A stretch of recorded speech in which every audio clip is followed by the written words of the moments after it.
नमस्कार। Economics Awadh classes YouTube channel पर आपका स्वागत है। आज की क्लास में हम बैंक के प्रकार, टाइप्स ऑफ बैंक के बारे में अध्ययन करेंगे।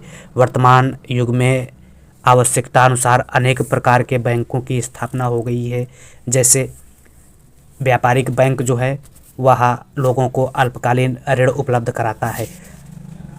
अब अल्पकालीन ऋण उपलब्ध कराता है तो औद्योगिक क्षेत्र को जब दीर्घकालीन ऋण की आवश्यकता पड़ती है तो वह व्यापारिक बैंक औद्योगिक क्षेत्रों को ऋण नहीं उपलब्ध करा पाता है, इसलिए औद्योगिक बैंक की स्थापना की गई। इसी प्रकार से कृषि की अपनी आवश्यकताओं के लिए कृषि बैंक की स्थापना की गई, विनिमय बैंक की स्थापना की गई और लगभग देशों में विनिमय बैंक जो होती हैं वह व्यापारिक बैंक ही कार्य करती हैं, विनिमय बैंक का। इसके अलावा केंद्रीय बैंक, हर देश का अपना एक केंद्रीय बैंक होता है।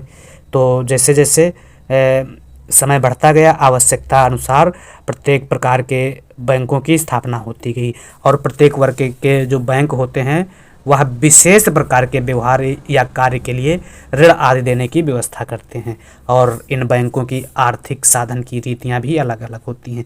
आज की इस क्लास में हम बैंकिंग या बैंक के प्रकार के बारे में अध्ययन करेंगे।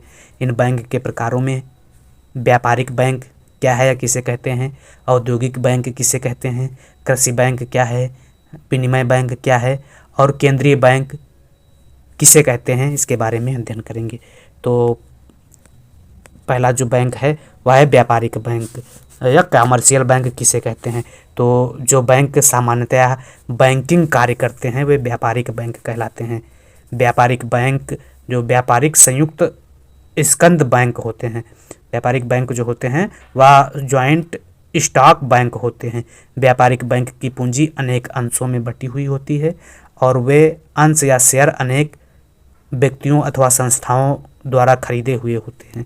व्यापारिक बैंक धन जमा करने, ऋण देने, चेकों का संग्रह एवं भुगतान करने का कार्य करती हैं। इसके अलावा एजेंसी संबंधी कार्य भी व्यापारिक बैंक करती हैं। व्यापारिक बैंकों के अगर उदाहरण की बात की जाए तो सार्वजनिक क्षेत्र के व्यापारिक बैंक और निजी क्षेत्र के व्यापारिक बैंक अलग अलग व्यापारिक बैंक हैं। वर्तमान में जैसे SBI को लेते हैं तो व्यापारिक बैंक है, PNB को लेते हैं यह सरकारी क्षेत्र का व्यापारिक बैंक है।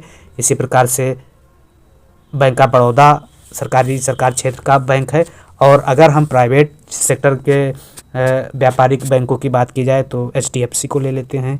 यह सब जो हैं या HDFC, ICI, यह सब इसके प्राइवेट सेक्टर के व्यापारिक बैंक हैं। तो व्यापारिक बैंक मुख्य रूप से क्या कार्य करते हैं, ऋण का भुगतान करते हैं, लोगों का धन जमा करते हैं और इसके अलावा साख सृजन का कार्य व्यापारिक बैंक द्वारा किया जाता है।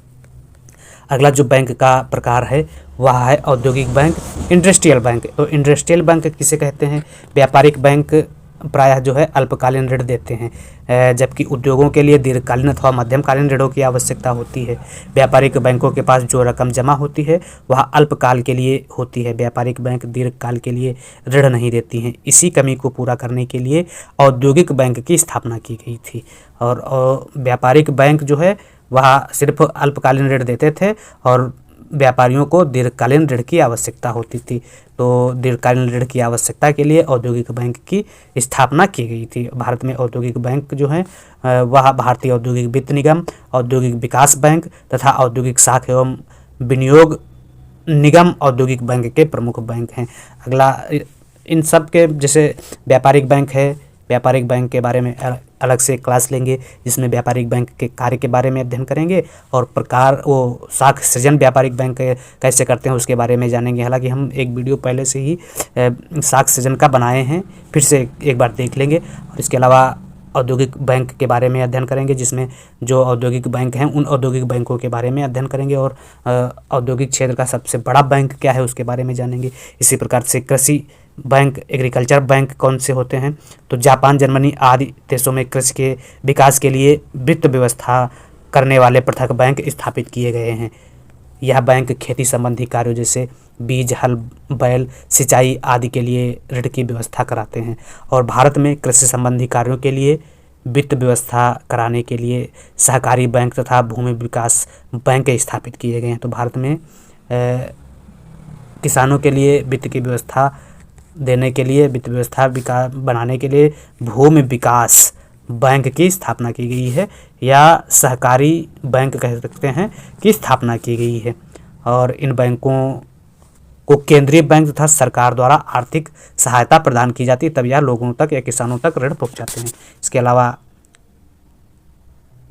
विनिमय बैंक, एक्सचेंज बैंक क्या है, तो विदेशी मुद्रा के लेन देन वाले बैंकों को विनिमय बैंक कहा जाता है। प्रायः देखा जाता है कि सभी देशों में व्यापारिक बैंक ही विनिमय बैंक का लेन देन करते हैं, तो विनिमय बैंक और व्यापारिक बैंक एक ही हो जाएगा। इसके अलावा केंद्रीय बैंक, सेंट्रल बैंक, तो वर्तमान समय में प्रत्येक देश के पास अपना एक केंद्रीय बैंक या सेंट्रल बैंक है, जो देश की आवश्यकता अनुसार पत्र मुद्रा निकालता है और साख तथा बैंकिंग व्यवस्था को नियंत्रित करता है तथा सरकार के वित्तीय प्रतिनिधि के रूप में कार्य करता है। और केंद्रीय बैंक, हर देश का अपना अपना अलग अलग केंद्रीय बैंक होता है, और केंद्रीय बैंक जो है साख नियंत्रण का कार्य करता है। व्यापारिक बैंक साख सृजन का कार्य करता है, यह ध्यान देने वाली बात है। और भारत का केंद्रीय बैंक जो है reserve bank of India, RBI Bharat का केंद्रीय बैंक है, जिसकी स्थापना आरबीआई एक्ट 1934 के तहत 1 अप्रैल 1935 को हुई थी। तो आज की यह क्लास रही है, जिसमें हम लोगों ने, छोटी सी क्लास है, व्यापारिक बैंक किसे कहते हैं इसके बारे में अध्ययन किया, औद्योगिक बैंक कौन सी होती हैं इनके बारे में जाना, कृषि बैंक क्या हैं, विनिमय बैंक कौन कौन सी हैं, और केंद्रीय बैंक या आरबीआई के कुछ गुणों को शॉर्ट में जाना। अब अगली जो क्लास रहेगी उसमें हम लोग व्यापारिक बैंक के कार्य एवं परिभाषा के बारे में विस्तार से अध्ययन करेंगे।